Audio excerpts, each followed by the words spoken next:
네, 교수님, 눈이 필요해져요. 황사 때문인지 노안인지 65살입니다. 눈이 필요한 이유는 여러 가지가 있겠지만 지금 대부분의 안구 건조증 시장이라든가 황반 변성 시장, 백내장 시장은 다 활성산소에 좀 맞춰져 있거든요. 활성산소 이론에 맞춰져 있어요. 그게 맞는 말이기는 해요. 그러니까 루테인이라든가 아스타잔틴이라는 제품이 엄청나게 팔리고 있어요. 그 이유가 눈에 생기는 활성산소를 없애주기 때문이거든요. 근데 이 활성산소가 노화의 주범이고 염증의 주범인 거 제가 누차 말씀드리잖아요. 그러니까 활성산소를 없애야 염증이 없어지는 거고, 노화 자체가 사실은 활성산소를 제거하는 능력이 떨어졌다. 그래서 염증이 많아진다, 이 뜻이에요.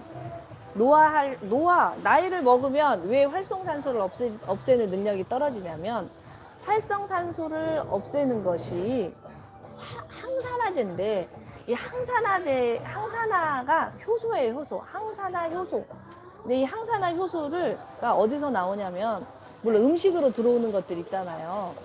뭐 야채라든가 과일에서 항산화 효소가 많기 때문에 우리가 과일이나 채소를 많이 먹으라고 하는데, 그거 가지고 우리가 활성산소를 다 없앨 수는 없어요. 사실은 우리 간에서 활성산소를 없애는 정말 강력한 항산화 효소가 만들어져요. 근데 이 항산화 효소가 천년만년 나오는 게 아니다, 이 말이에요. 우리가 나이를 먹으면 주름이 지듯이 간도 이제 쭈글쭈글해질 거 아니에요. 그러면 간에서 항산화 효소를 만드는 효소들이 이제 일을 못 하는 거죠. 나이를 먹으면 우리가 잘 못 걷고 자꾸 무릎 아프고 이렇듯이 일을 잘 못 하잖아요. 옛날에 뭐 밤을 새도 끄떡 없었지만 이 활성산소를 없애는 능력이 떨어져요. 근데 어때요? 누차 말하지만 우리가 옛날 50살하고 지금 50살이 아니잖아요. 옛날 50살은 조금 있으면 환갑 맞는 노인이었지만 지금은 뭐 50은 70까지도 언니고 80쯤 넘어야 이제 노인이다 하고, 지금 65세 지하철 없어진다고 하잖아요. 연장된다고 하잖아요. 그러다 보니 우리가 많이 착각을 해요. 우리가 젊다고. 자, 활성산소를 없애는 효소는 점점 주는데 활성산소는 그대로 만들어져요. 그럼 활성산소가 쌓이겠죠. 활성산소가 쌓이니까 눈이 나빠지는 거예요. 그렇죠. 그래서 이 활성산소를 없애주면 눈이 밝아지는 거예요. 그래서 루테인이나 아스타잔틴이나 막 이런 걸 드시면 눈이 좀 시원한 느낌을 받는데, 그걸로 아무 효과가 없는 사람도 되게 많아요. 왜냐? 눈이 안 좋아지는 이유가 다만 활성산소 때문만은 아니거든요. 그래서 눈은 구조를 좀 알으셔야 되는데, 눈은요 그냥 물 덩어리예요. 물 덩어리. 물을 가득 품고 있어야 돼요. 눈에 나이가 드시면 눈물이 막 줄줄 흐르거든요. 그거는 콧물이 흐르는 거하고 똑같아요. 제가 말했죠. 우리 몸은 어떻게든지 생명활동을 다 하기 위해서 끊임없이 노력을 한다고. 그래서 코가 너무 건조하면 소방수들이 와서 콧물을 뿜으니까 콧물이 나는 거예요. 콧물을 말려버리면 더 건조하니까 몸은 더 콧물을 내보내잖아요.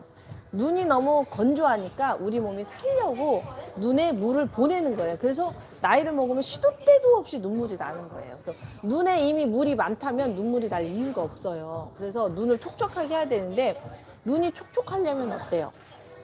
몸 전체에 물이 많아야겠죠? 그래서 일단 체액이 충분해야 눈이 촉촉해져요. 왜? 체액이 있어야 눈에 눈물을 만들 수가 있잖아요. 그러니까 소화가 잘 되려면 체액이 충분해져야 되듯이 눈도 촉촉해지려면 이제 체액이 많아야 돼요. 자, 체액이 많으려면 첫째도 소금, 둘째도 소금, 셋째도 소금을 했죠. 근데 소금하고 소금물은 달라요. 소금을 우리가 먹는 게 아니고 소금물을 먹어야 돼요. 국물. 맑고 삼삼한 국물을 드셔야 됩니다. 그거는 배고프다고 밀가루 먹는 거 아니죠. 밀가루하고 빵은 완전히 달라요. 빵을 먹어야지 밀가루를 먹고는 못 살아요. 자, 배고프다고 생쌀 먹나요? 생쌀하고 밥은 달라요. 배고프면 밥을 먹어야 됩니다. 마찬가지로 우리에게 필요한 건, 체액을 보충하는 데 필요한 건 0.9%의 삼삼한 국물이지 소금이 아니에요. 여기 베트남 오니까 약간 좀 짜더라고요. 그 나물 같은 거 이런 것들이. 근데 이제 쌀국수도 좀 짠 편인데 아무래도 사계절이 더우니까 땀을 많이 흘리니까 국물이 좀 짜더라고요. 근데 저는 그걸 조금 간을 맞춰서 여행하면서 계속 국물을 먹었답니다. 그랬더니 훨씬 덜 지쳐요. 그렇게 국물을 좀 먹어줘야 저는 그 아침에 여행을 오면 하루 종일 돌아다니고 막 놀아야 되니까 커피를 마시거든요. 마신 만큼 물 빠져나갈 때 국물을 마셔야 커피 마실 권리가 있잖아요. 그래서 커피 마시기 위해서 국물을 또 열심히 먹었는데 여하튼 체액을 보충하는 게 기본이고요. 체액이 보충됐다 하더라도 체액을 꽉 잡을 수 있는 세포 간질액이 있어야 된다고 했죠. 그래서 세포 간질액을 잡는 건 세포와 세포 사이에 있는 세포의 기질, 요건 콜라겐으로 이루어지기 때문에 콜라겐이 또 충분해야 돼요. 그래서 눈이 좋아지려면 체액의 보충, 그리고 체액을 잡는 콜라겐, 그리고 활성산소를 없애는 항산화제, 그리고 간이 나쁠수록 간에서 항산화 효소가 안 나올수록 활성산소를 못 없애주니까 눈이 나빠요. 그래서 간 기능이 약한 사람들이 눈이 많이 안 좋아요. 그래서 선생님들 가끔 약국에 가서 눈이 안 좋아요 어쩌요 하면은 약사님들께서 간이 좋아지는 영양제를 추천해 주시는 걸 경험하셨을 거예요. 한의원에 가셔도 간열 때문에 눈이 안 좋습니다, 이런 표현 하시는 거 보셨을 거예요. 그게 이제 말이 뭐 간에 열이 찼다, 뭐 간기 울결이다, 막 이런 표현 하시지만 사실 잘 들여다보면 간에 항산화 효소가 부족하다, 간에 간에 혈액이 부족해서 담즙 분비가 안 되니까 뚫어줘야 된다, 막힌 걸 뚫어주고 혈액을 채워줘야 된다, 이런 말하고 똑같거든요. 쉽게 표현해서. 그렇게 어려운 말이 아닌데 이제 그 의학 용어, 전문가 언어가 좀 어렵죠. 근데 저는 이렇게 그 전문가의 언어를 국민들에게 좀 쉽게 설명하는 재주가 있는 사람이고, 그래서 어려운 게 없어요. 근데 만약에 여러분들께서 술을 먹는다든가 담배를 핀다든가 일을 많이 한다든가 뭐 또 약을 많이 먹는다든가 막 이러면 어떻게 되겠어요? 간이 할 일이 많잖아요. 그러면 간이 10개 할 일이 있는데 항산화는 5개밖에 없어. 그러면은 5개의 활성산소는 못 없애니까 어때요? 우리 몸의 기능을 망가지게 하겠죠. 그래서 스트레스 받으면 눈이 더 안 보이고 눈이 빡빡하고 이제 그렇게 되는 거예요. 그리고 우리 세포 주위에는 항상 경찰서 같이 우리를 보호하는 면역세포들이 있어요. 근데 그 면역세포들이 건강해야 우리 눈으로 들어오는 이물질들을 다 쳐내거든요. 그래야 다리끼도 안 나고 눈이 건강할 거 아니에요. 근데 이 면역세포는 세포막이 건강해야 돼요. 이 면역세포의 세포막은 지방으로 되어 있거든요.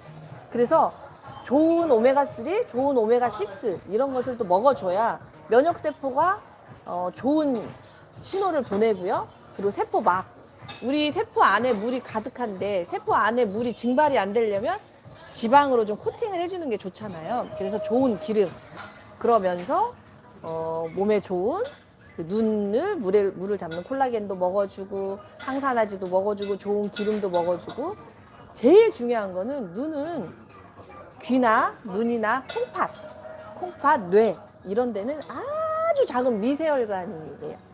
그냥 모세혈관이라고도 안 하고 미세혈관, 머리카락보다 아주 많이 가는 그 혈관들이 막히면 안 돼요. 그 혈관들이 막히지 않으려면 혈액 순환제, 혈관 뚫어주는 거를 먹어줘야 되는데 그 이전에 그보다 더 중요한 게 체액을 채워주는 거. 물의 성질은 물이 있으면 무조건 흘러가게 돼 있으니까 체액도 없는데 혈액도 없는데 혈관만 뚫으면 어때요? 공회전이 일어나요. 그러니까 그렇게 체액을 다 채우고 눈이 막 황반변성까지, 아주 뭐 복내장까지, 녹내장까지, 안구 건조증, 눈물샘이 막혔다 막 이렇게 질환으로 변환이 되면 혈관 영양제도 같이 쓰셔야 됩니다. 이런 식으로 몸이 좋아져야 눈이 같이 좋아진다는 거. 그냥 단순하게 뭐 좋은 루테인 하나 주세요, 이렇게 해서 눈이 안 좋아져요. 아셨죠?